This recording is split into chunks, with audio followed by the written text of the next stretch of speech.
Unofficial mobile সব বন্ধ করে দিছে, এই জন্য আন্দোলন হইতেছে। মানে আনঅফিশিয়াল মোবাইল চালু করে দিতে কইতেছে। 57% ট্যাক্স দিচ্ছে, 57 তো এখন 45% করছে। তো 45% করছে, ঠিক আছে। এই 20 লাখ মানুষ, এরা তো এলসি দিবে না গো। খালি এই যে 9টা কোম্পানির কাছে খালি এলসি, ওই 9টা কোম্পানি মাল আনতে পারবে, 9টা কোম্পানি বেচতে পারবে। আর তো এই 20 লাখ মানুষের কেউ মাল আনতেও পারবে না, বেচতেও পারবে না। তো এই যে হেরা যে ব্যাট ধরছে, ঠিক আছে, ব্যাট ধরে তাহলে আনার চালু করে দেখ, মাল আনার চালু করে দেখ। এটা যদি ইয়ারা দেয়, পাবলিকে দেয়, তাহলে পাবলিকে নিব টাকা, পাবলিকে দিব টাকা, তাই না?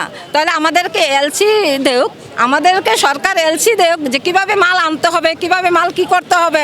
আমাদের যেমন এখন একটা মাল কিনে একটা মাল বিক্রি করে, 2টা মাল কিনে 2টা মাল বিক্রি করে, হেডি করতে পারবে না। এটা 16 তারিখে বন্ধ হওয়ার কথা ছিল, তারপরে আরেকবার আন্দোলন হলো না, ওই আন্দোলনে বলছে কি এটা বন্ধ হবে না।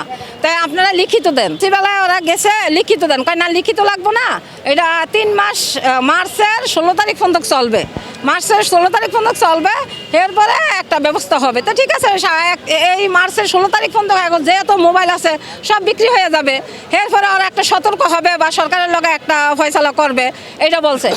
ওরা করছে কি ফুট করে করছে কি, মনে করেন 25-26 তারিখে বলে কি বন্ধ হয়ে যাবে, বন্ধ হয়ে যাবে। এরপরে ওরা গেছে, কয়েকবার গেছে, আবার গেছে, আর কোনো কথাই শুনে না। যে আপনারা তো বলছেন বন্ধ হবে না, তাহলে এখন হুট করে বন্ধ করে দিতেছেন, এটা কেমন কথা?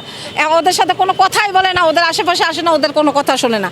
তো ওদের কথা শোনে না দেখে এই জন্য ওরা এখন আন্দোলন করতেছে। এখন সরকার আমাদের এইটা কি ফয়সালা করতে চায়, সরকার আমাদের কি ফয়সালা করতেছে? আমাদের এই 20 লাখ মানুষ কি সব রাস্তায় বসায় দিব?